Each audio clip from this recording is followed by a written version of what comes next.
Hi friends, welcome to 1 minute tips. இந்த வீடியோல மூணாவது மிக்ஸி டிப் பார்க்கலாம். இந்த டிப் ஏற்கனவே நிறைய பேருக்கு தெரிஞ்சிருக்கலாம். தெரியாதவங்களுக்கு யூஸ் ஆகுமேன்னு தான் ஷேர் பண்றேன். மிக்ஸி யூஸ் பண்ணக்க அப்புறம் வாஷ் பண்ணும்போது நம்ம எவ்வளவுதான் கையில வாஷ் பண்ணாலும் பிளேடுக்கு கீழ எல்லாம் க்ளீன் பண்றது ரொம்ப கஷ்டமா இருக்கும்.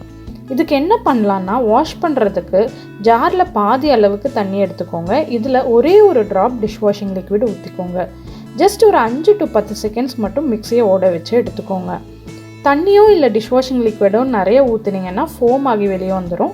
ஸோ கரெக்டான அளவில் ஊற்றிக்கோங்க. இப்போ பிளேடெல்லாம் நல்லா க்ளீன் ஆயிரும். நீ ஜஸ்ட் வெளியில் மட்டும் கழுவிட்டு வச்சா போதும். இந்த டிப்ஸ் ட்ரை பண்ணி பாருங்கள். பிளேட் எப்போவுமே சுத்தமாக இருக்கும்.